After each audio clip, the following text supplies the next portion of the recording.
Thank you for clicking on Nerds in the Hood's YouTube channel, and I really hope you enjoy the video. This is your homie here, the creature known as Rex the T-Rex. On today's video, we will be reviewing the 2022 film Terrifier 2. The plot for the film is, resurrected by a sinister entity, Art the Clown returns to Miles County to terrorize a teenage girl and her younger brother on Halloween night. For the cast of the movie, we got Lauren Lavera as Sayana, David Howard Thornton as Art the Clown, Elliot Fulham as Jonathan, and Kaylee Hyman as Brooke. If I mispronounced any of the names, my bad. This movie was written and directed by Damien Leone. This movie was filmed in New York and New Jersey. Damien Leone does amazing yet again at delivering an original horror film. He continues to grow as an artist and show that he's extremely talented in delivering real horror movies for real horror fans. The acting for this movie is good for the most part. We have Lauren Lavera doing a great in her role, which isn't surprising because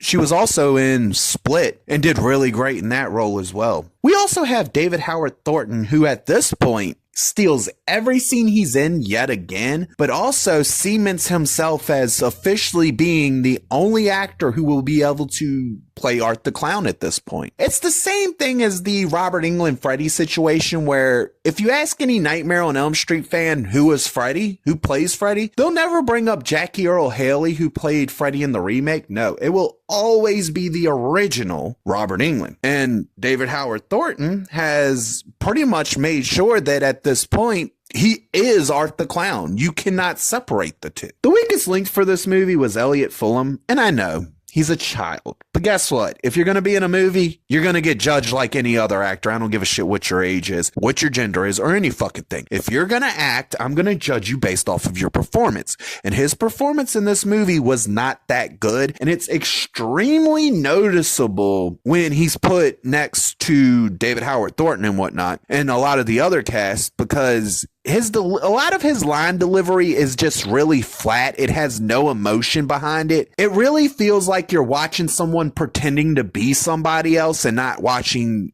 the actual character be embodied by the actor. He felt like he just never really got into his role, that he was just there to kind of collect a paycheck, have one movie under his name that was a big budget title, because this was the first big Hollywood film he did. He did other little stuff prior to this, but this was his first like big AAA Hollywood goes to the movie theater budget film. And I'm gonna tell you the truth, I would have passed on this dude if I was the casting person for this film, because I do not feel like he did anything to add to the film. Realistically, he took away from a lot of the good scenes in the movie that involved him having to interact with like his sister or his mom, and they just kind of were all delivered with the same boring flat level of line delivery that he gives for every line throughout the film, no matter how crazy things are getting. The boy could not put any emotion in his voice. It's all the same flat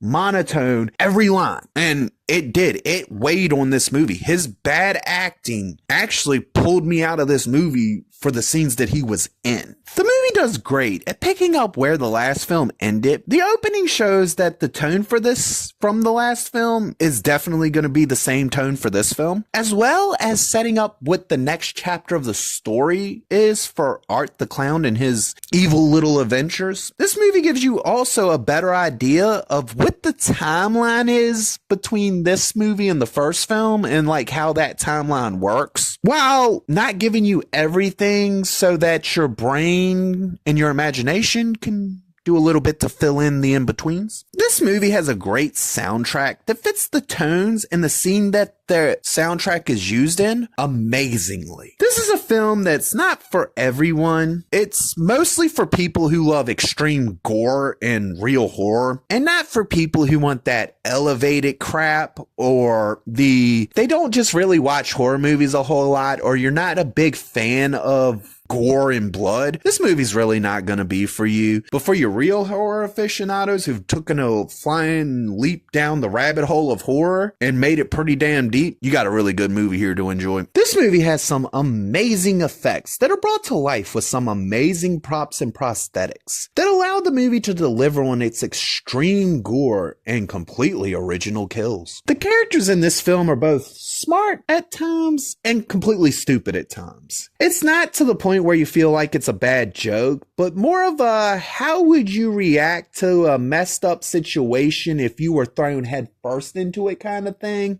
It works to a degree. I mean, they don't come off as being Einstein levels of smart, but they're not eating crown and glue retarded. For me, there's a runtime that's a sweet spot when it comes to horror movies, and it's in between that hour 30-minute mark and 2 hours even mark. That's where you get your best horror movies, because most horror movies don't need an overcomplicated script or story to entertain you. Because let's be honest, if you're going to see a horror movie, you're not there for an overcomplicated ass script. You're seriously just there for one thing: to watch people get killed off in unique and inventive ways. So my opinion is hour 30, 2 hours even. That's where your sweet spot is for horror. This movie tends to go over that. And for me, I was like, I don't really see the need for it to be longer than 2 hours. I will say I still enjoy the movie for its full length of runtime.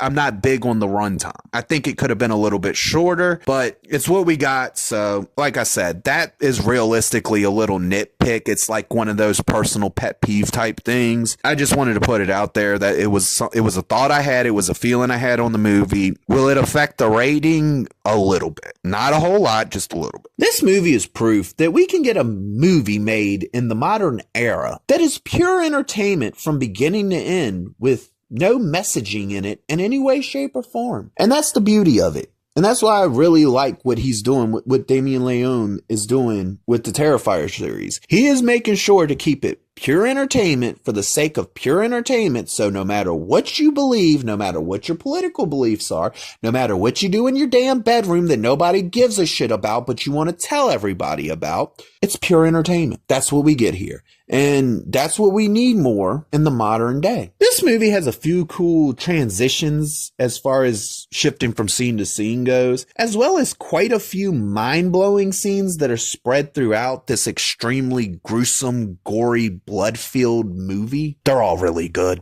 This movie has several moments throughout it that become just extremely intense. Like, think about the most intense thing you can think of and times that shit by like 30. And that's how intense the scenes can get in this movie. And I love it. This movie has a gruesome third act that wraps up this chapter of Art's story in an entertaining way that also leaves you wanting more and leaves it open for another chapter. We get a great movie that aimed to match the first film in tone, story, and goriness. And not only did it do that, it topped it in every way, shape, and form. Though some of the acting isn't as good as I would like it to be, the rest of the movie holds up extremely well. We get some great gory moments with some amazing effects that really will just hold your interest so that the bad acting doesn't really affect it too much. I do feel that the over 2 hour runtime is a bit long for a horror film, but that's,